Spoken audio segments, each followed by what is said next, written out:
আসসালামু আলাইকুম ভিউয়ার্স, সবাই কেমন আছেন? আশা করি সবাই ভালো আছেন। আমি আলহামদুলিল্লাহ ভালো আছি। অনেক দিন হয়ে গেল ভিডিও নিয়ে আসছি না। পার্সোনালি একটু ব্যস্ত থাকার কারণে আমি ভিডিও নিয়ে আসতে পারছি না। এরপরেও আজকে একটি গুরুত্বপূর্ণ বিষয়ে আলোচনা করব, সেজন্যই ভিডিওটি নিয়ে আসলাম। আসলে রিসেন্টলি অনেক ফোন আসছে এরকম, বা অনেকেই কল করছেন যে তাদের ফোনগুলো আসলে রিপেয়ার করতে পারছেন না। বিশেষ করে পোকো X3 Pro ফোনটি ডেড হয়ে যাচ্ছে অনেকেরই, এবং আজকে এই ফোনটি পাঠিয়েছে মূলত ঢাকা থেকে।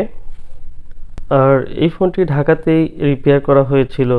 এই ফোনটি রিপেয়ার ফোন, উনি কিনেছিলেন, বেশ কিছুদিন ইউজ করার পর হঠাৎ করে ফোনটি আবার অফ হয়ে যায়।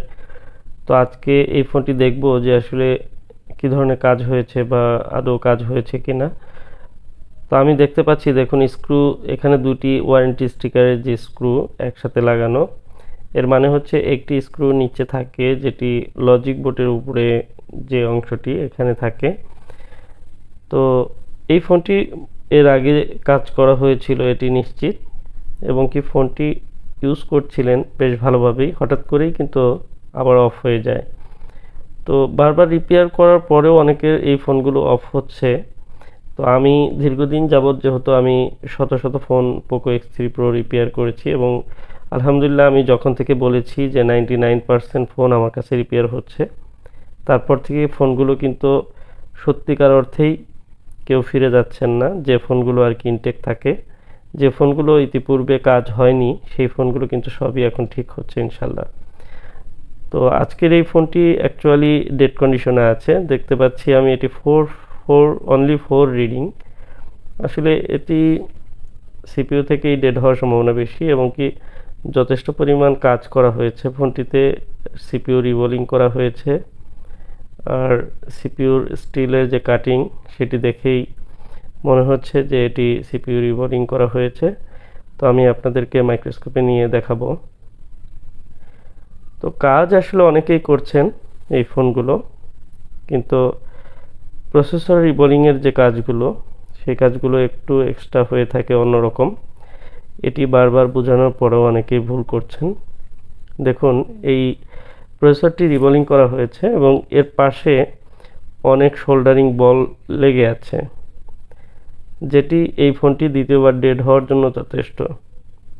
আর একটি ফোন কাজ করলেই এবং প্রসেসর রিবোলিং করলেই, ফোনটি অন হলেই কিন্তু শুধু কাস্টমারকে দিয়ে দিলাম এটি নয়। আমার কথা হচ্ছে যে প্রত্যেকটি ফোন যেন সে ইউজ করতে পারে, সেদিকে লক্ষ্য রেখে কাজ করতে হয়।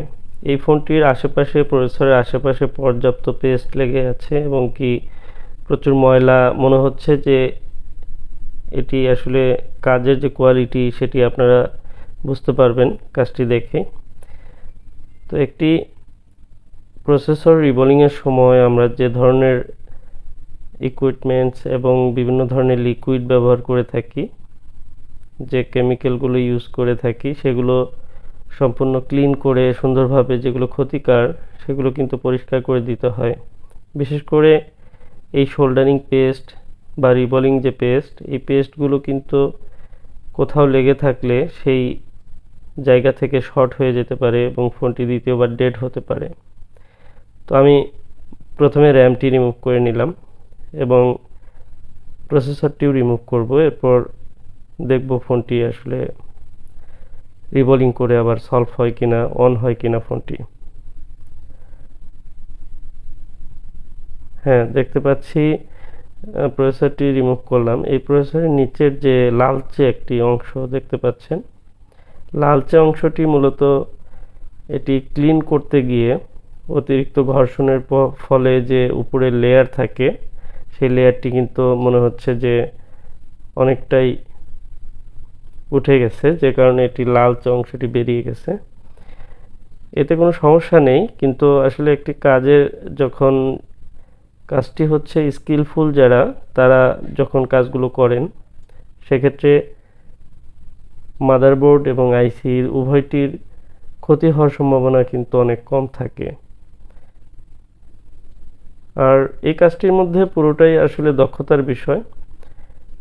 এই কাজগুলো অ্যাভেলেবল অনেকেই করছেন, যারা করছেন তারা তো অবশ্যই এই বিষয়গুলো জানেন। আর যারা নতুন ট্রাই করছেন তাদের কাছে অনেক এই ফোনগুলো কিন্তু আসলে খারাপ হয়ে যাচ্ছে। আবার অনেকে আছেন যে এই কাজগুলো অহরহই করছেন, তাদের হাতেও অনেক সমস্যা হচ্ছে। আর আমি আসলে প্রতিনিয়তই বিশেষ করে সতর্কতামূলকভাবে এই পোস্টগুলো করে থাকি।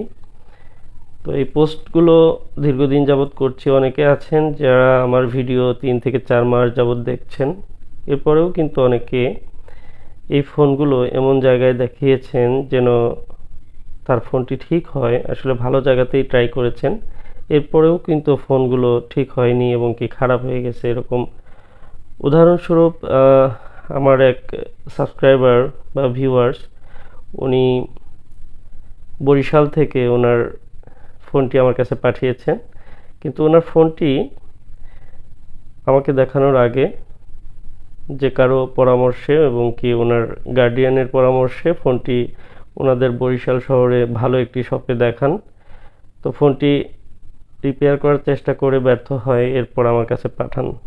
আমি ফোনটি আসলে খুলে দেখলাম কাজ করা হয়েছে, সিপিইউ রিবোলিং করা হয়েছে এবং কি র্যামটি শর্ট। র্যাম চেঞ্জ করার পর ফোনটি শুধু পোকো লেখা এসে বারবার রিপোর্ট করছে, ডিসপ্লে বিভিন্ন কালার হয়ে যাচ্ছে, সাদা হয়ে যাচ্ছে। আমি আইসিগুলো সোয়াপ করেছি এবং কি এরপরে প্রবলেমটি সলভ হয়নি। এরপর পাওয়ার সেকশন, অন্যান্য সেকশনগুলো আমি যথেষ্ট পরিমাণ দেখেছি, কিন্তু পরিশেষে দেখা গেল ওনার চিপটি আসলে খারাপ, যে কারণে এরকম প্রবলেম হচ্ছে। আরেকটি ফোনের কথা বলবো যেটি আসলে আমার টাঙ্গাইল শহরেরই এক ভাই, উনি টাঙ্গাইলেই ওনার বাসা। উনি আমার ভিডিও দেখে আমাকে নক করেন এবং কি আমার কাছ থেকে ফোনটি রিপেয়ার করতে চান, বাট আমি একটু ব্যস্ত থাকার কারণে আমি বলি একটু সময় দিতে হবে, 2-1 দিন পরে আমি কাজটি করে দিতে পারবো। উনি অধৈর্য হয়ে ঢাকাতে উত্তরাতে ভালো একটি শপেই দেখান। ওনার ফোনটি রিবোলিং করে ফোনটি শুধু পোকো লেখা পর্যন্ত এসে সেকেন্ড লোগোতে আটকে থাকে। এরপর ওনারা ফোনটি রিসেট করে এবং কি ফোনটি পরিপূর্ণ আর অন হয় না। তো এমতো অবস্থায় সেই ফোনটি কিন্তু আবার আমার কাছে নিয়ে আসে এবং কি তিনি বলে যে এটি যে কোনোভাবে আরেকজনকে দেখানো হয়েছে, কিন্তু ফোনটি অন আছে বাট পুরোপুরি কাজ করছে না, ওয়াইফাই সিম এগুলো পাচ্ছে না। যা হোক, ফোনটি পুনরায় আমি আবার কাজ করে ফোনটি রিপেয়ার করি এবং কি সাকসেসফুলি সম্পূর্ণ ঠিকঠাক হয়। আরেকটি ঘটনা বলবো, যেহেতু বলছি আসলে এগুলো আমি বলছি আপনাদের জন্যই, যারা আমার কাছ থেকে কাজ করাতে চান অথবা যাদের অভিজ্ঞতা রয়েছে, তিক্ত অভিজ্ঞতা এবং হতাশা। অনেকে আছেন, আমার একজন সাবস্ক্রাইবার ভিউয়ার্স, উনি বেশ কয়েক মাস যাবৎ ভিডিও দেখতেন, ওনার ফোনটি রিবোট করতো পোকো X3 Pro। উনি ঢাকাতেই থাকেন এবং ঢাকাতে উনি দেখানোর সিদ্ধান্ত নেন, আমার সাথে কথা বলেন। আমার সাথে কথা বলার পর আসলে আমি 3500 টাকা বিল নেই, কিন্তু ঢাকা মোতালেব প্লাজাতে উনি একটা শপের অ্যাড্রেস আর কি একজন ওনাকে সাজেস্ট করেন, সেই অ্যাড্রেসে উনি দেখান। ওখানে বিল ছিল অনলি 2500 টাকা। তো যদিও টাকার বিষয়, এখানে উনি একটু কম পেয়েছেন, যে কারণে সেখানে ফোনটি দেন, কিন্তু ফোনটি কিন্তু আর ঠিক হয়নি। আগে রিবোট করতো, এখন পরিপূর্ণ ডেড। এরপর উনি ফোনটি নিয়ে আমার কাছে টাঙ্গাইলে আসেন এবং আমাকে দেখান। আসলে দেখলাম যে ওনার চিপটি খারাপ হয়ে গেছে, ওনার সিপিইউটি খারাপ এবং ফ্ল্যাশ আর সিপিইউ উভয়টি মনে হচ্ছে চেঞ্জ করা হয়েছে, তবুও হয়নি। তো যা হোক, ফোনটি এক পর্যায়ে উনি দীর্ঘ কয়েক মাস অপেক্ষা করে ঢাকার সেই শপ থেকে একটি মাদারবোর্ড ম্যানেজ করে দেন ওনারা। 9000 টাকা দিয়ে ফোনটি অবশেষে রিপেয়ার করান। তো আসলে এখানে হয়তো 500 বা 1000 টাকা সেভ হতো, কিন্তু ফোনটি একদম ডেড হয়ে যায় এবং কি এক পর্যায়ে 9000 টাকা ওনার খরচ হলো। তো আমি এসব বিষয়গুলো বলছি এই কারণেই যে আপনারা যখন সুযোগটা নেবেন তখন বেটার একটা অপশন আপনার নেওয়া উচিত। কারণ এই ফোনগুলো রিপেয়ার অনেকেই যারা নতুন করছেন তাদের অবশ্যই শুভকামনা থাকবে তাদের জন্য, তারা আরও ভালো কাজ করেন। কিন্তু এই ফোনগুলোতে যদি ঠিক না হয় তাহলে কিন্তু ফোনগুলো রিকভারি করা একটু কঠিন হয়ে যায়। অনেক ফোন হয় না, আবার কিছু কিছু ফোন হলেও অনেক বেশি সময় লাগে। তো সব মিলিয়ে আপনার যে ফোনটি সেটি যদি এক চান্সে ভালোভাবে রিপেয়ার হয় এবং কি সেই ফোনটি যদি আপনি ভালোভাবে রিপেয়ার করে ইউজ করতে পারেন তাহলে কিন্তু আপনার জন্যই বেটার হবে, আপনার জন্যই সেটি লাভ হবে। আর ফোনটি যদি রিপেয়ার না হয়, সেই ফোনটি যদি খারাপ হয়ে যায় তাহলে কিন্তু আপনি অনেক টাকা বেশি টাকা খরচ করেও সেই ফোনটি কিন্তু আর রিপেয়ার করতে পারবেন না।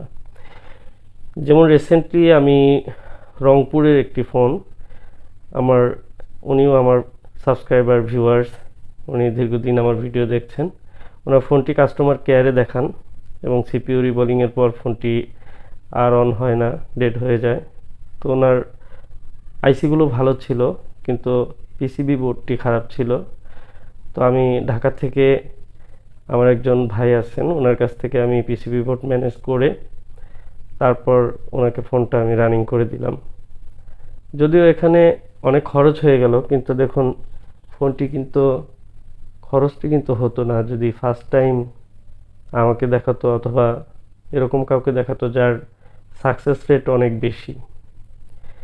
তো অনেক কথা বললাম, আসলে ঘন ঘন ভিডিও নিয়ে আসা আর হচ্ছে না, কারণ একদিকে যেমন ব্যস্ততা, কারণ এখন প্রচুর কাজের চাপে থাকি। আসলে ধীরে ধীরে অনেকেই এই বিষয়গুলো জেনে ফেলেছেন এবং কি অনেকেই চান সরাসরি আমার শপে চলে আসেন। সকাল থেকে রাত্রি পর্যন্ত একটানা কাজ করেও কাজ শেষ হয় না।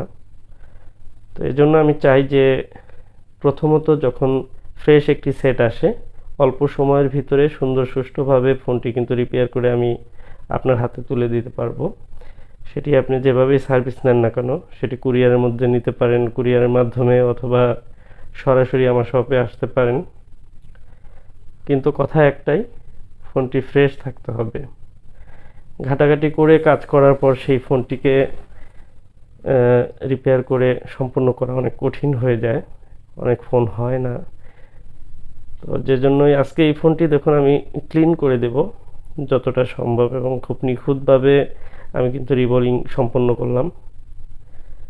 তো এই ফোনটি যেন ভালোভাবে ইউজ করতে পারেন। এটি ঢাকা মহাখালী থেকে পাঠিয়েছেন, মূলত এটি বাড্ডা থেকে পাঠানো হয়েছে। ব্যাটারি চার্জ রয়েছে, আমি অন করার চেষ্টা করব। আলহামদুলিল্লাহ দেখুন ফোনটি অন হয়েছে। তো ফোনটি যেহেতু ওনার কাছে অন অবস্থায় বন্ধ হয়ে গেছে এবং তারপরে কোথাও দেখাননি, সেই কারণে আমি ওনাকে ফোনটি পাঠাতে বলি যে ফোনটি হয়তো পূর্বে যিনি কাজ করেছিল হয়তো কোনো প্রবলেম ছিল, আমি দেখে দেব। তো আজকের মতো এ পর্যন্তই। আসসালামু আলাইকুম ওয়া রাহমাতুল্লাহ।